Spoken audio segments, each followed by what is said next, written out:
No, this can't be true. My friend, I don't understand this title. Goes this way. Why the US is really 12 nations and not 50 beautiful states? The beautiful was me. But you guys get the point. It's not 50 states. Someone has been lying to us. I feel like, well, I guess we shall see. Before I go into that, let me ask you for one thing. If you can leave a like, thank you so much. Is the best way to show support. Now, if you can subscribe, well, in that case, forget about it. You make my day. Have that in consideration. Link for the original video in my description, and let's play. One nation is how the United States refers to itself, Hell but in yeah. reality, this isn't correct. In fact, Why? within the United States, there are 12 competing regions that have their own cultures, values, and priorities. And these Really? My friends, right away, are you guys aware of this? I mean, if you are aware of this, tell me in the comments. regions really act more like independent nations under a single flag. So what are the Wow. 12 nations of America? Okay. What are the 12 nations? The United States has long been viewed as a single nation, a union of states under one flag and one constitution. But beneath the surface lies something deeper. America isn't one nation, it's 12.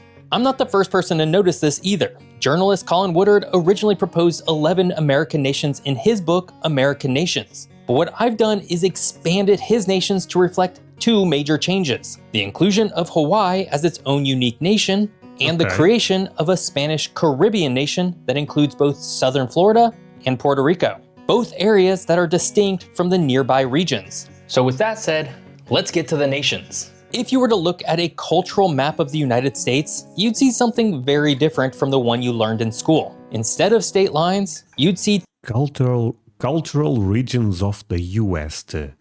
So, okay, I'm kind of aware of this, you know, that there is the South, New England,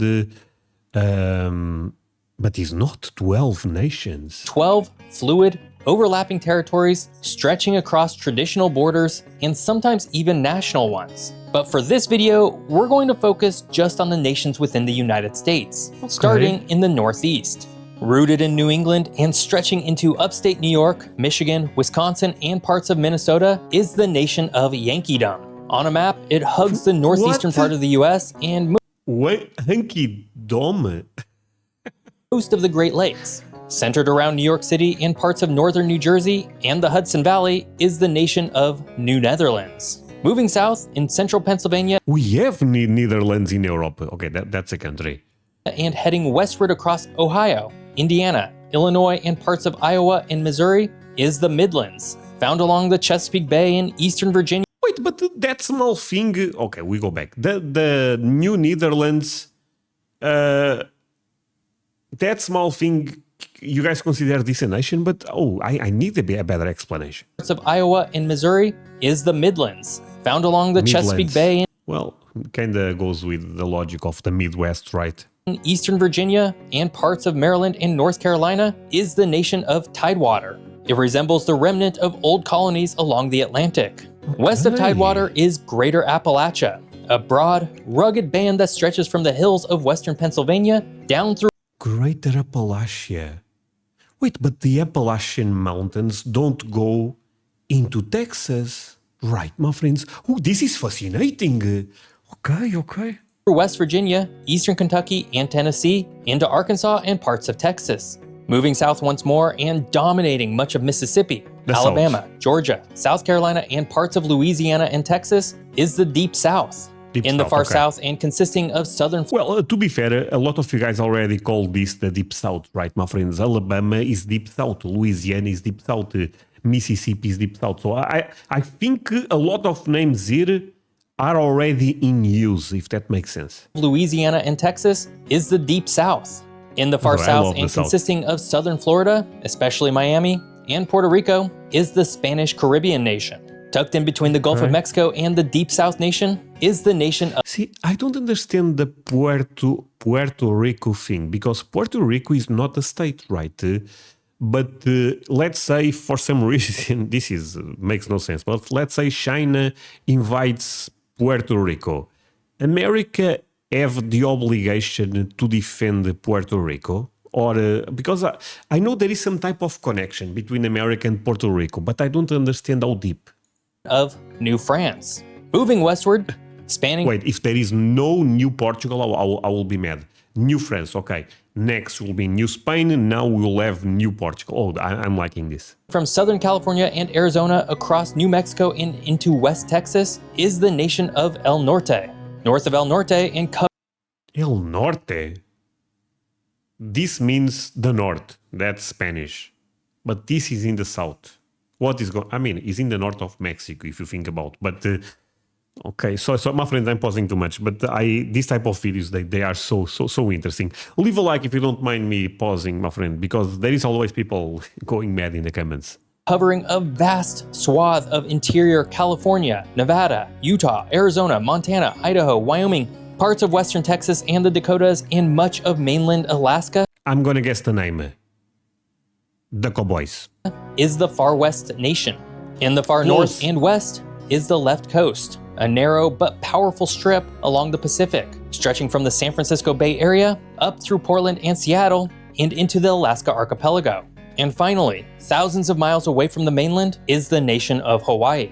These 12 nations have different politics, cultures, values. Oh, sorry, I was not paying attention. So the far west goes into Alaska. And social trends, and they don't follow state boundaries, which were often arbitrarily made at the time and didn't really factor in how actual cultures might develop. For this reason, the American nations expand beyond in ways that we're not really accustomed to. Which brings us to the geography and history of each nation. Just one more thing, my friends. I mean, borders are always a bit random. Let's all be real here. Before we dive deeper into the 12 nations of America, it's worth asking, how can we all live in the same country and yet see the world so differently? Okay. Where people settled and how they came to shape the land are at the heart of how each nation came to be. The cultural lines that define these 12 nations don't align with modern state borders, because that's not how nations are actually formed. Look at Europe, for example. Each country... What a beautiful country right there.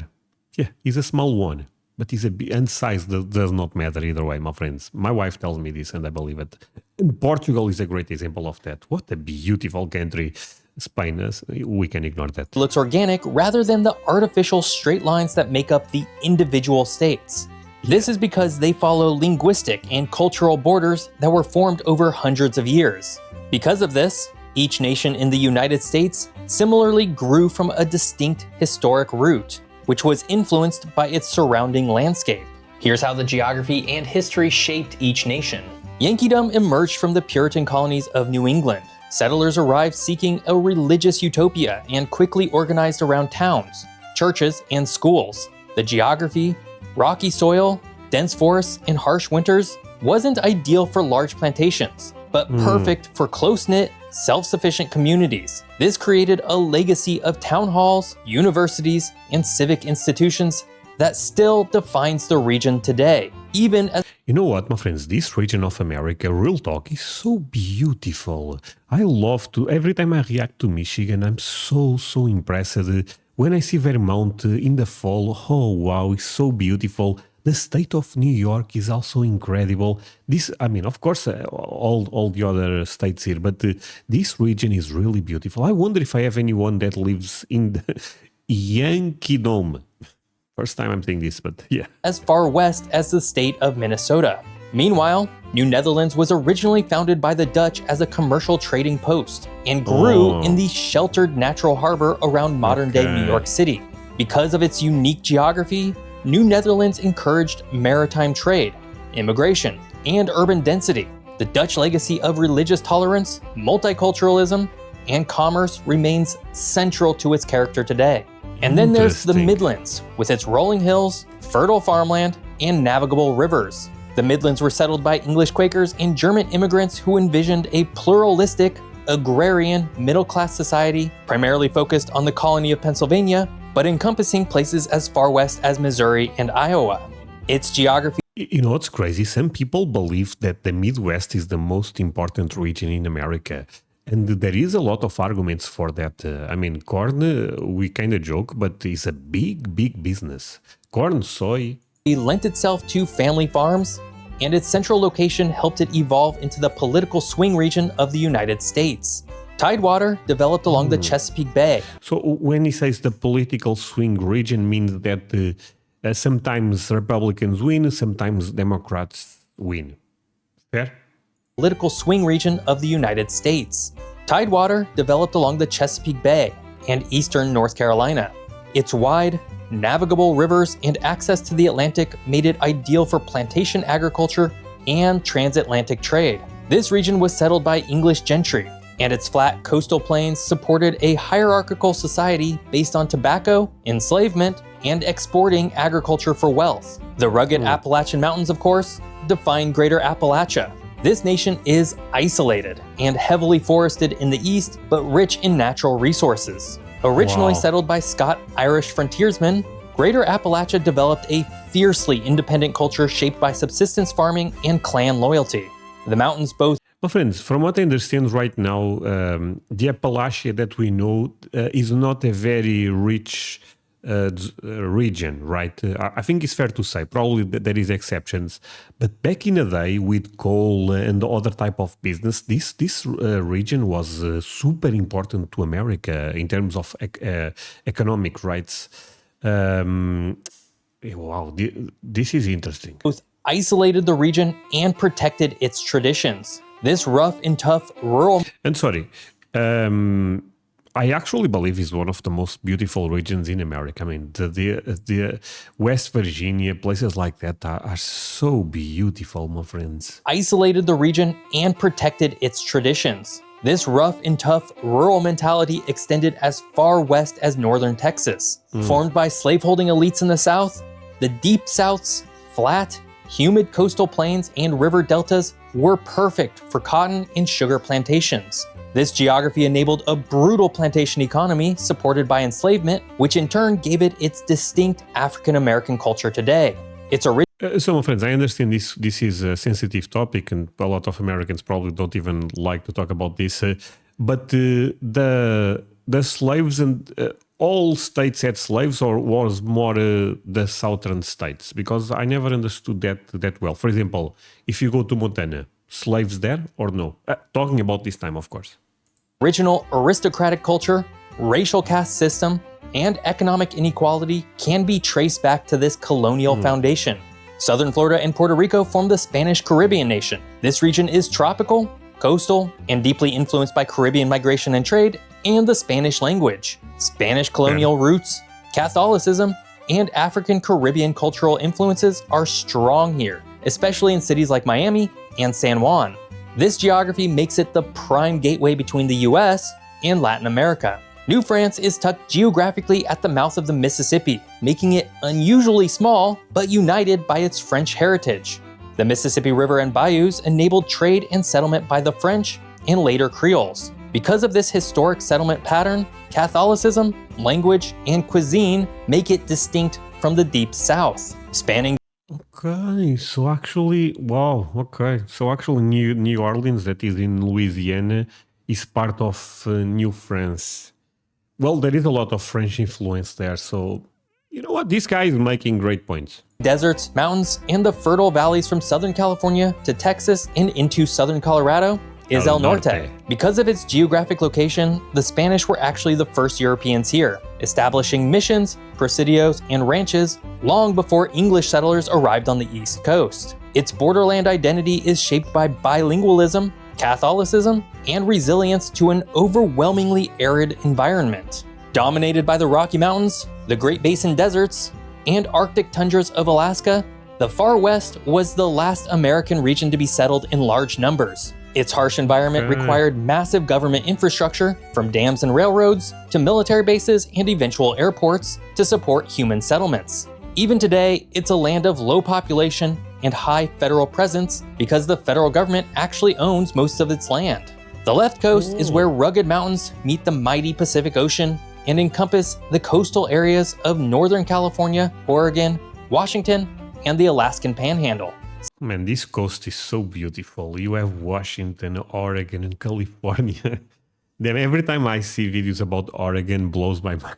Settled first by Yankees and later by global immigrants, its culture fuses Eastern reformism with Western libertarianism, and its geography, temperate climate, seismic activity, fertile valleys, and vast forests encouraged experimentation, progressivism, and innovation. And finally, as an isolated volcanic archipelago, Hawaii's geography is unlike any other US region. Settled by Polynesians and later transformed by American missionaries and Asian laborers, its culture reflects Pacific traditions, Asian fusion, and deep ties to the ocean. The island's isolation helped preserve indigenous identity even amid colonization, meaning Hawaiian is a common language to this day. Geography and history is embedded within each nation, and each continues to evolve because of these lines today. Great The question. United States has always struggled to define what it is: a melting pot, a patchwork, a union, an experiment. But one thing is increasingly clear: it has never truly been one single nation. It's a federation of cultures, worldviews, and identities that have coexisted, sometimes uneasily, under the same flag. That reality becomes easier to see when you stop thinking in terms of states or party lines and start thinking in terms of deep-rooted cultural regions. Take a look at the way Americans behave politically as an example. National elections often hinge on so-called swing states. But when you zoom in closer, I never understood why is that. So from what I actually understand swing states very well. Sometimes they are this, sometimes they are that. Fine. But there is states that don't change. That's kind of, it's kind of fantastic to look at that because I feel like that's very unique to America, it's the swing regions within those states that actually move the needle.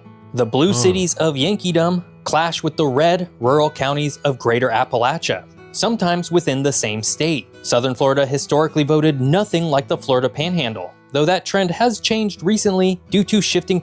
Okay, this one I knew, that Florida, because people told me in a video back in the day, used to be a swing state, but right now I think it's not. Tends to go for the Republicans, right? But he's almost an exception, or am I crazy?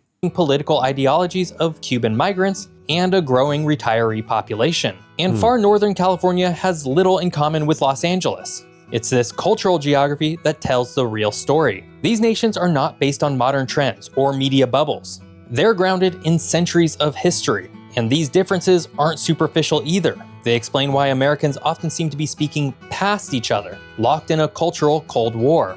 The fights over guns, healthcare, education, and religion aren't just political, they're geographic. The left coast and the far west may both be part of California, but one is progressive and coastal with a desire to restrict gun rights and advance universal healthcare, while the other is libertarian and inland with a passion for low taxes and less government intervention in their lives. Meanwhile, El Norte sees the border not as a dividing line, but as a zone of shared identity with Mexico, contrasted with Greater Appalachia, which sees the border as something that needs to be hardened and made less permeable. Meanwhile, the Spanish Caribbean, anchored in places like Miami and San Juan, functions with a bilingual, bicultural, Spanish-inspired rhythm distinct from anything in the Deep South or Yankeedom. None of this is just a cultural quirk. It affects the governance of each nation. Trying to craft one-size-fits-all federal policy in a country this fragmented is like trying to sew a quilt from 12 different fabrics using a single thread. You see it in the endless political gridlock, in states suing the federal government over mandates, in regions going their own way on issues like abortion, climate, and immigration. The culture wars aren't a glitch in the system, they're the system playing out across an invisible map that very few people acknowledge. But when you do acknowledge that— Okay, but you know what, my friends? America still works fine because having people that think different can be a good thing.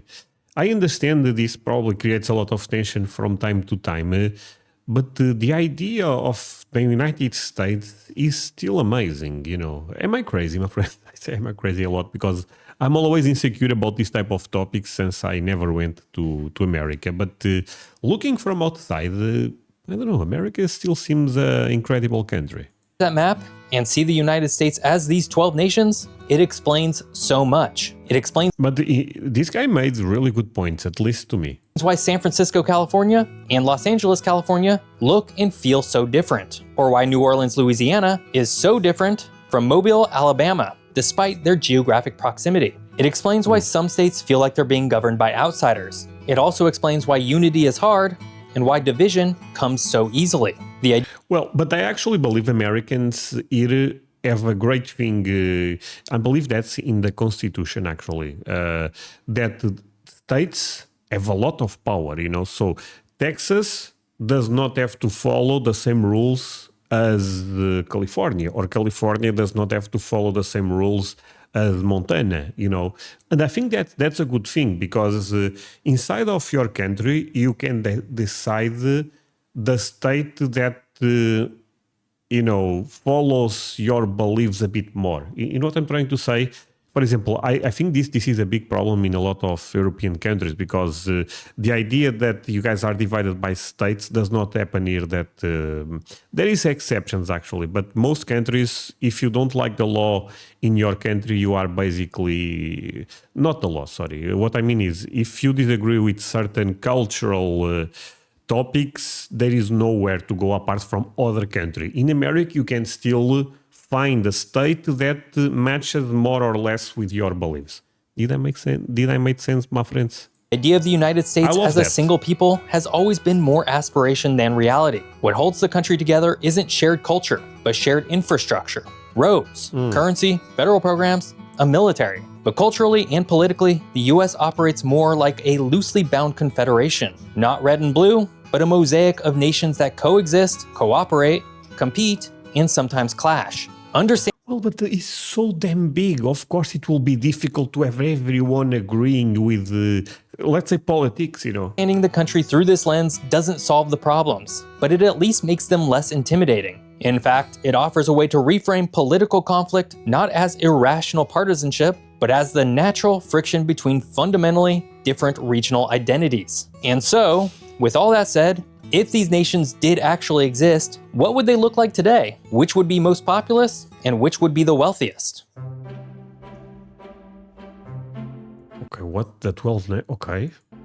If the United States were to break apart, not just politically, but culturally and geographically, it probably wouldn't fracture into red and blue states. It would likely splinter along the lines of these 12 nations, or something close to it. During that time, some would thrive, others would struggle, and a few would quickly seek alliances with the others to stay afloat. Yankeedom, with a population of nearly 58 million and a median income close to $57,000, would be a powerful nation. It would That's a lot of money. That's Perry, you're right, but that's a lot of money. Inherit much of the intellectual, educational, and technological infrastructure of the Northeast and the Great Lakes. With elite universities, corporate headquarters, and deep ties to Canada and Western Europe, Yankeedom would function as a progressive, internationally oriented republic. Yankeedom would find a natural ally in the left coast, a smaller nation in terms of population, but wealthier per capita and similarly forward-thinking in tech, sustainability, Yeah, California, everyone knows, is very rich, right? and civil liberty. But is Oregon and Washington, let's say, powerful states in terms... Looking at the economy of America, do you guys think, you know, Oregon and Washington are also very, very important? I mean, all states are important, but you guys close to the level of California? Per capita and similarly forward-thinking in tech, sustainability, and civil liberties. A Yankeedom left coast alliance would be a powerful and progressive counterweight to the other blocs. But they are kind of in the opposite side, so this could be a bad thing. Appalachia, on the other hand, would be one of the largest nations by population and land, but lower in 60 income million. and higher in internal division. Culturally rugged and libertarian-leaning, it might resist federal-style unity altogether, opting instead for a loosely aligned federation or even full decentralization. After all, how do you tie Appalachia to Oklahoma and northern Texas? Culturally, it would likely have deep ties to the far west, another vast and sparsely populated nation, and could lead to a rural alliance.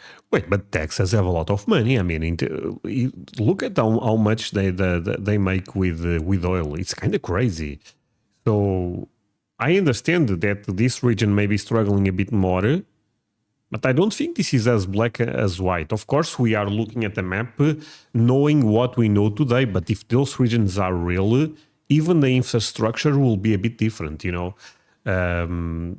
because this will make business much more reliable if there is better infrastructure between Texas and, let's say, the Appalachian Mountains or something. And like I was saying, this region here in the north, in terms of being connected with this one, I can see a big advantage to the Great Appalachia to be connected with the, is this the Wild West? Alliance focused on resource extraction, Far West. Well, states' rights, and small government. The Deep South, with 45 million people and a median income below $44,000, would likely emerge as a conservative powerhouse with strong emphasis on tradition, religion, and business-friendly policies. Its historic distrust of centralized government might persist, but its internal cohesion would make it a formidable independent entity. It would also be the region with the highest African American population, perhaps shifting it politically in ways not expected. It could easily ally itself with Greater Appalachia and parts of the Far West on cultural issues, forming a socially conservative coalition. El Norte would be Okay. And look, I'm going to say something that may be controversial for Americans, but is something that I really believe. I don't think making money makes a country great. I think having, and this goes for the state, just because the state makes more money does not mean that state is greater than the other. To me, I judge by the values that, but again, this is different from person to person. If that state aligns with values that I think is good, I don't care if it's a rich state or not. I think, to me, that there is something more important than that. On cultural issues, forming a socially conservative coalition. El Norte would be uniquely positioned. With over 34 million people, a relatively young population, and a bilingual workforce, it could become a bridge not just culturally, but economically, between North and Central America. Its economic strength would come from cross-border trade, agriculture, and a strong labor ethic. El Norte would likely partner with the Spanish... Did I saw Darth Vader? Sorry. Border trade, agriculture, and a strong labor ethic. Yeah, normal day in America. Darth Vader going around. El Norte would likely partner with the Spanish-speaking Spanish Caribbean, which includes southern Florida and Puerto Rico. Though separated by geography, their shared language, religion, and cultural foundations could build a pan-Caribbean coalition with strong ties to Latin America and Spain. New Netherlands, anchored by New York City, would be small in size, but a global giant in finance, media, and international diplomacy. With the highest population density, high income, New Netherlands is going to partner with Belgium.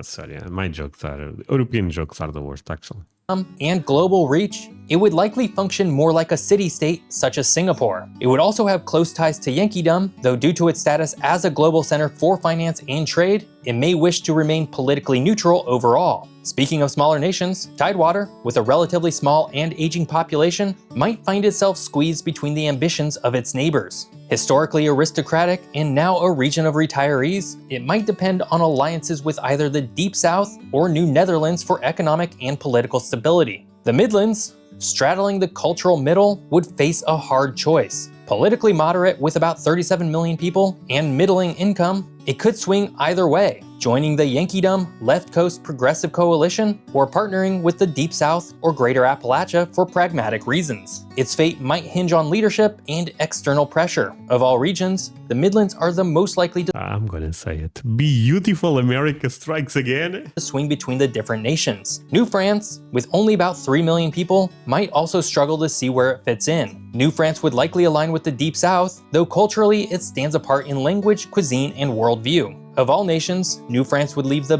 biggest question mark for how it would evolve as a nation. Finally, Hawaii would be small, but uniquely positioned geopolitically. Its high income and strong ties to Asia and the Pacific would make it a diplomatic and military keystone in the Pacific. While isolated, it could remain neutral, non-aligned, or form a Pacific alliance with the left coast. In raw numbers, the largest nations by population would be Greater Appalachia, Yankeedom, and the Deep South, while the smallest would be Hawaii, New France, and the Spanish Caribbean. The largest by area size would be the Far West, Greater Appalachia, and Yankeedom, while the smallest would be New Netherlands, Hawaii, and the Spanish Caribbean. The wealthiest per capita would be New Netherlands, Hawaii, and the left coast, while the poorest would be the Spanish Caribbean, the Deep South, and El Norte. Finally, the youngest would be El Norte, New France, and New Netherlands, while the oldest would be Hawaii, Yankeedom, and the Spanish Caribbean. If the United States were to divide,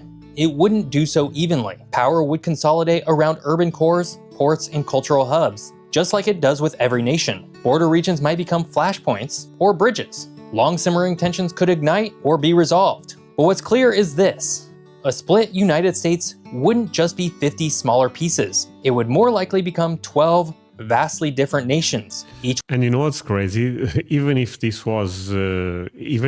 those are 12 different countries, most of them will be maybe in the top 20, top 10 biggest countries in the world. How crazy is that?